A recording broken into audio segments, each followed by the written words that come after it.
వరుస భూకంపాలతో తీవ్రంగా నష్టపోయిన వెనుజులాకు భారత్ అండగా నిలిచింది. బాధితులకు అత్యవసర సాయం అందించేందుకు ఆపరేషన్ అమిస్తాద్ పేరుతో ప్రత్యేక సహాయక చర్యలను ప్రారంభించింది. ఈ మేరకు భారత వైమానిక దళానికి చెందిన 2 C-17 గ్లోబల్ మాస్టర్ విమానాల్లో వైద్య బృందం, భీష్మ క్యూబ్లు, మందులు, ఇతర సహాయ సామాగ్రిని పంపింది. ఈ విషయాన్ని విదేశాంగ మంత్రి జయశంకర్ వెల్లడించారు. వెనుజులా ప్రజలకు ఈ క్లిష్ట సమయంలో భారత్ అండగా ఉంటుందని స్పష్టం చేశారు.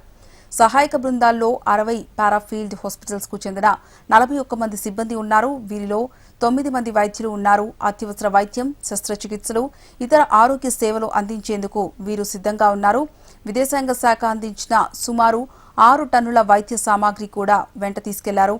ఇటీవల వెనుజులాను వరుస భూకంపాలు వణికించాయి. ఈ విపత్తులో ఇప్పటి వరకు 235 మంది మృతి చెందారు. 1000కి పైగా మంది గాయపడ్డారు.